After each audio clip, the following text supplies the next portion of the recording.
Hello everyone. We've got a new challenge coming from Mr. G King. And I'm going to opt for at least trying to play the grunfeld defense. Let's go d5.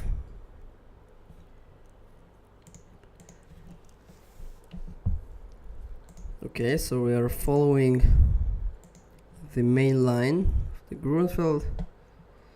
Yeah, now many people like to play this bishop c4 move, which is also the classical main line. Now what is black's idea is to combine the pressure against white center mainly on this d4 pawn with his pawns and pieces. So as you can see, black is concentrating his forces against this pawn. Now it's a good time to castle.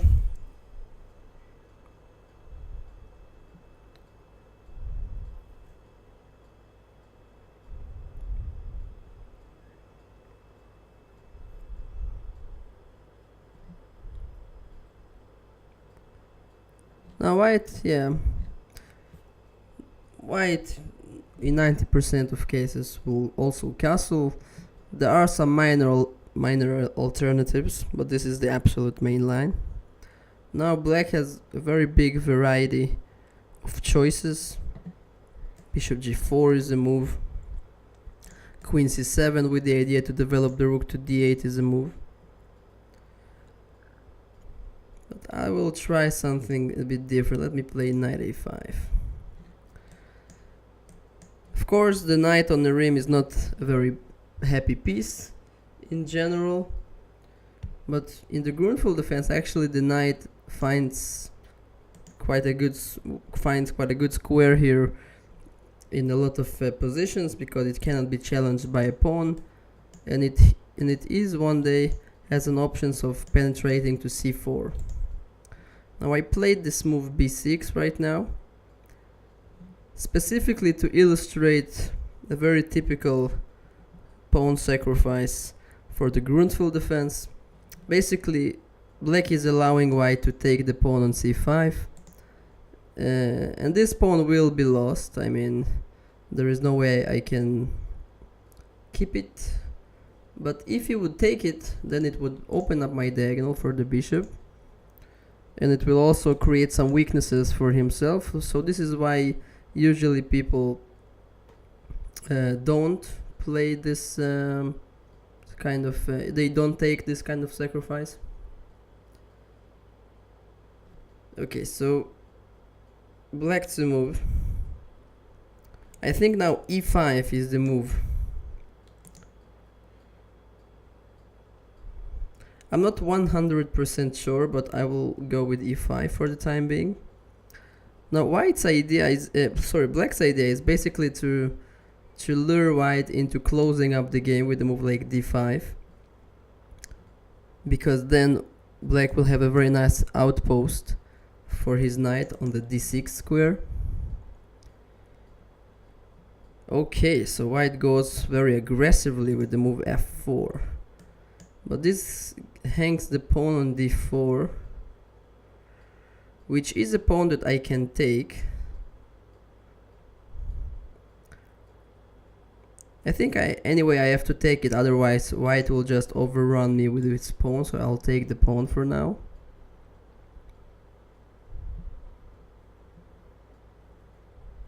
Yes, he takes d4. Now I can just take the pawn. I also have some interesting alternatives, because taking the pawn is slightly blocking up my pieces. My bishop would be closed up, my queen would be not in a very comfortable position.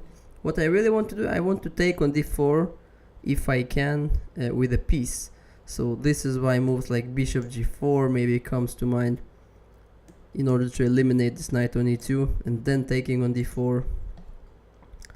But then again, I'm afraid of a move such as d5, with the idea to sacrifice the exchange here, because bishop on g7 is a very important defender of the black's position, so I don't really think this would be a wise idea. So probably I'll go with this move, c takes d4. I don't have too much choice anyway. It's actually quite a typical sacrifice for this variation. White sacrifices a pawn, but he gets a very mobile pawn center. Even though I don't think in this case it's very promising for white, because he has to lose a tempo with his bishop,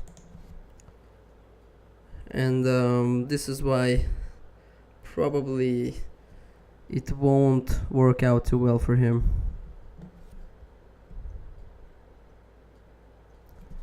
So I'm surprised that white is thinking for a lot of time here, because it seems like the move bishop f2 is just forced. But we shall see, maybe he comes up with a more sophisticated move. No, he just played. Okay, so maybe in the next move white wants to play something like e5, trying to recapture my pawn on d4, but now I've got time, and this is a good time to try and finish my development. So the moves which come to mind are either bishop b7, which is perhaps the most natural developing move here, also probably the move I will eventually choose.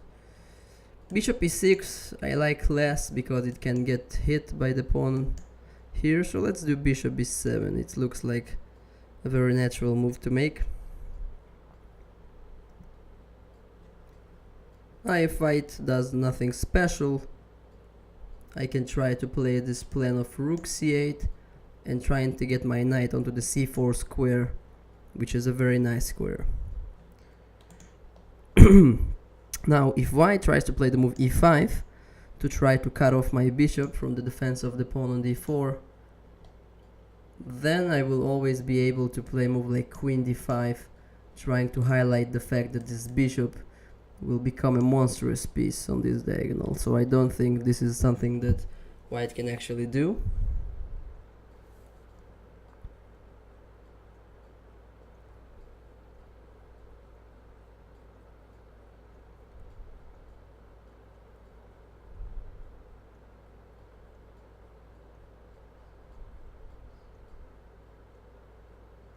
Rook c1. Okay, this is just a normal developing move, but this creates no pressure, no threats against my position. So it gives me some freedom in a way. Now basically I have two choices. I can just do the same, bring my rook on c8. I can also start with a move like rook to e8, trying to put pressure against the pawn on e4, and in this way trying to force him to play a e5, and then once again exposing this long diagonal for my bishop.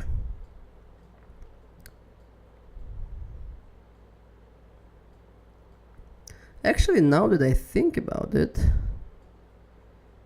there is another very interesting option which I actually didn't consider at all before that, which is to play the move f5, with the idea that if this move plays, if white plays e5 or takes on f5, then I can play queen d5, attacking the pawn on g2 with this battery when he can't really protect it. The only drawback of the move f5 that he can play knight g3, and he will probably be able to cover his pawn, which is a bit of a pity. But okay. So the move rook c8 I like slightly less, because then he will capture on c8 and bring his other rook to c1.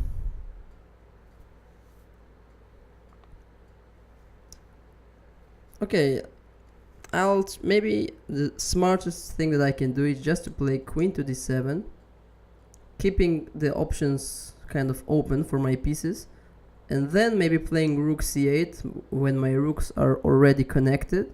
So whenever he takes on c8, I can recapture with the rook, and my position is much more harmonious this way.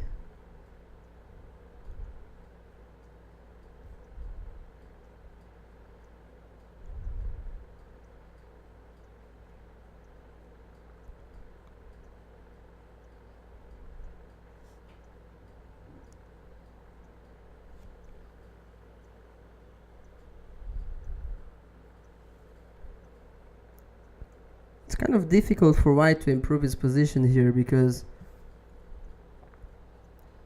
there is no clear way for him to attack the pawn on d4. If he moves the bishop from the d3 square, I can always bring another rook on d8 and to reinforce the defense on the d4 square. So there is really nothing special there.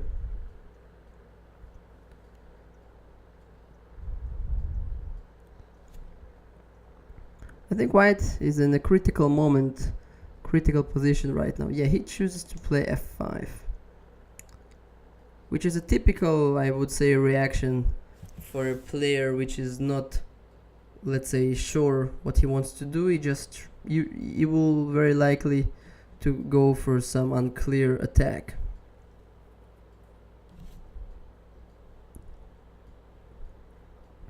So f5, first of all, this move does not create any big threat, so I think I'll just ignore it.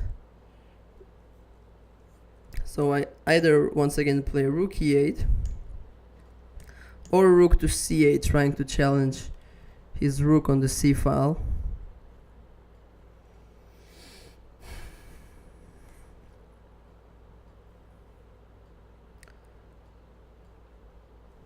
That's a tough choice. I'm running a bit low on time, so for now I will just trust my intuition and I'll play rook e8. I want to pin his pieces a bit to the defense of this pawn on e4, so probably knight g3 would follow up.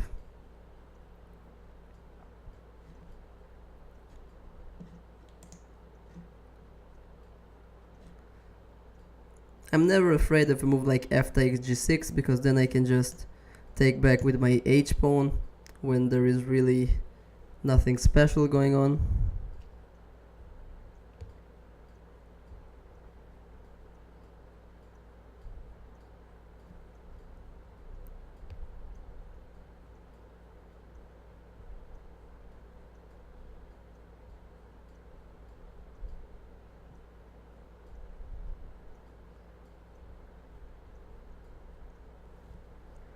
White is taking his time to think here. Probably is considering sacrificing this pawn on e4, because this way he might try to keep his attacking chances. Because if he plays a move like knight to g3,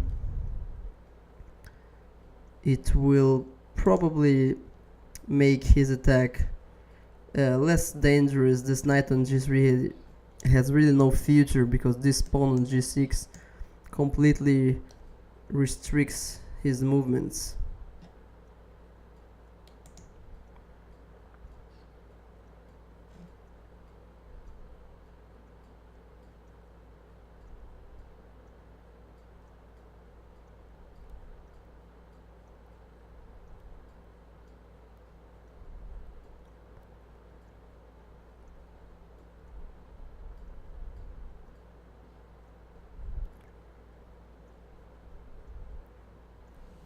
Okay, we're about to get into the time trouble.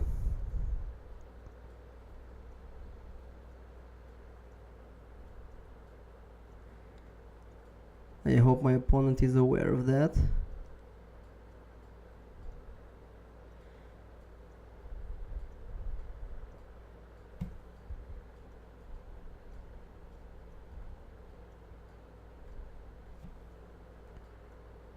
Does white even have alternatives to the move knight g3 that he's considering? I'm not entirely sure. Maybe he's thinking about knight f4 somehow, but probably not going to work. Another thing that white might try to do is to push his pawn to f6. He cannot do it immediately because the bishop then just takes on f6, but he might do it in inclusion with moves like bishop h4, then pawn to f6, but it's very unlikely to be very much scary for black, because even if the pawn will reach the f6 square, then I can just drop my bishop on f8 or even h8, and even though my bishop would be on a bit of a slightly passive square, it's probably not worth giving up 2 pawns for this kind of thing. So we shall see what happens.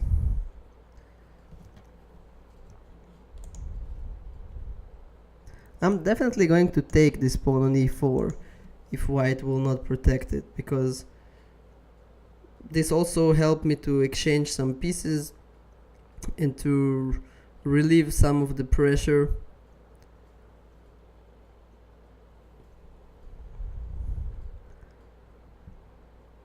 So yeah, white is really taking his time to think. It's been already, I think, a couple of minutes for white thinking about this move.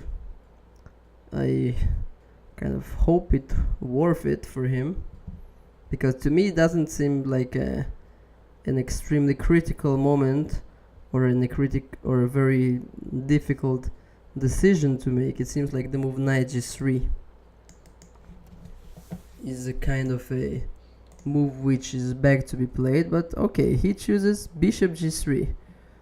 That is interesting. Oh, okay, I get it. Now he wants maybe to penetrate on c7. Probably a good idea. I definitely don't want to see the rook landing on c7, so the move rook c8 seems like the most natural reaction.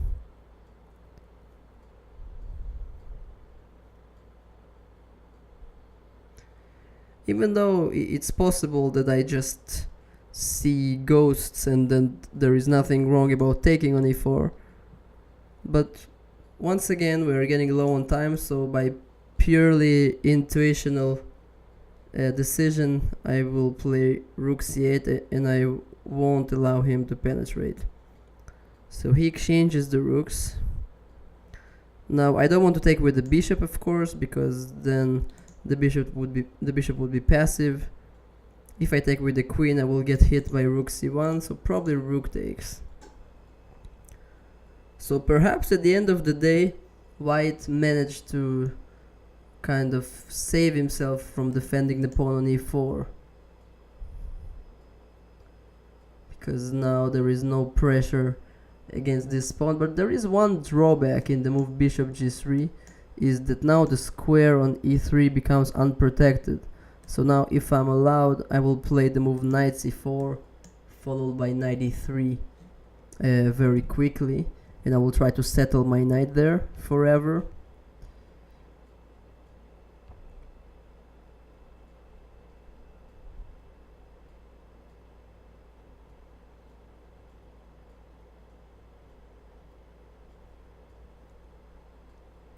So now white is getting almost below 1 minute. I think we're going to get into a nasty time trouble. Bishop f4. Well, perhaps planning bishop h6, but I think white should have tried to exchange these bishops very long ago when it was possible. I think now this kind of plan is too slow. I think I'll go with knight c4 right now.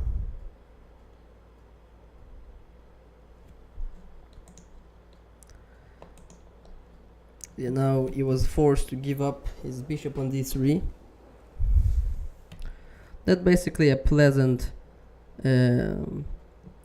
exchange for me, because now my bishop on b7 becomes a really good piece, which is unopposed. I think his attack has almost no fuel. Now I can start pushing my pawn forwards. That's a move I'm happy to make. Now the rook is ready to penetrate on c2. My bishop is gaining more power because now this pawn is under tremendous pressure. I also get access to this square, perhaps for my queen or for my bishop at some point. And I believe things are looking good for me in this position. So if nothing goes wrong, I think black should be in a winning position right now. I really don't believe white's attack here is so significant.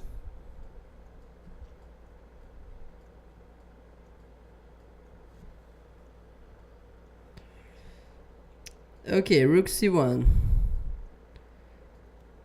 Once again, that's a move I'm happy to see. It's offering exchanges, and exchanges are definitely good for me. I decide with the material advantage, and basically exchanging pieces and reaching the end game would be very good for me. Now I can just exchange the rooks, or I can play a move like queen c6 and kind of inviting him to take me when my queen will be very strong on c4, defending everything and attacking everything. So I like the move queen c6. Also queen c8 with the same intention seems good. It's not such an obvious choice right now. I don't want to play queen d4 check as much because then he might block with the bishop on e3.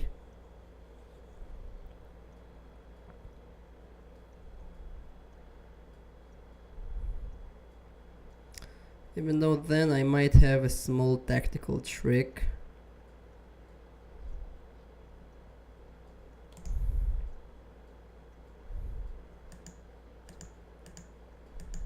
Okay, I see some nice tactical opportunity.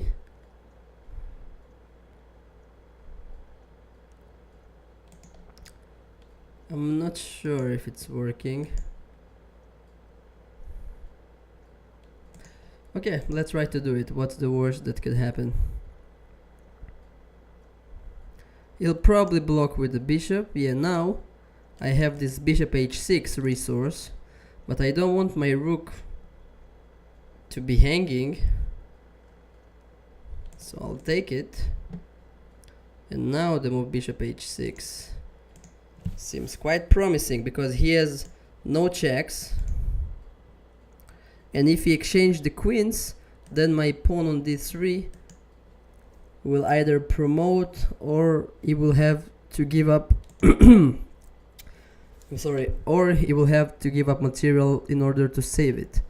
Yeah, now this move is the kind of move I wanted him to play, because now I can pick up this pawn with a tempo, because this is a checkmate. Yeah. Now I've won another pawn in this small tactic. Now I can exchange, but this exchange kind of lets his knight go back into the game. So I'll make it more confusing for him. I'll try to keep the bishop on the board. Now my bishops are extremely strong, I believe. Yeah, knight g3. Okay, time is running a bit low, but I have 2 pawns up and very impressive 2 bishops, so it should be not too difficult to win from this position. Once again, if I don't screw up anything. Okay, now let's make a small deflection. He cannot take my bishop because then it would be checkmate here. Yeah, now I think I simply win. Yeah, so white resigned. The reason is that now I can play the move bishop c5, and if he plays bishop e3, then I can exchange on e3, and there is a checkmate on the g2 square. So I believe this was a solid game. I don't think I made any big mistakes. maybe some couple of inaccuracies perhaps. Probably his move f4 was probably incorrect. I think the right move would be something like bishop h6, trying to exchange these bishops before making f4 and only then trying to go for the attack. When I believe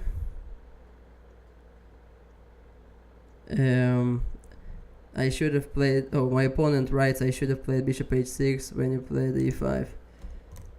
Yes, I think he is right.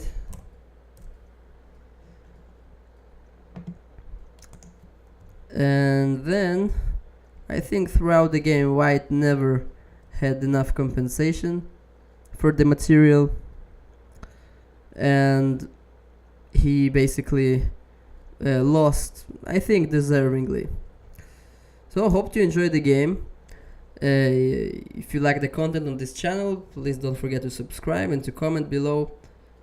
You can try to suggest any kind of thing you want to see on this channel. Might consider it. And see you in the next videos. Bye bye.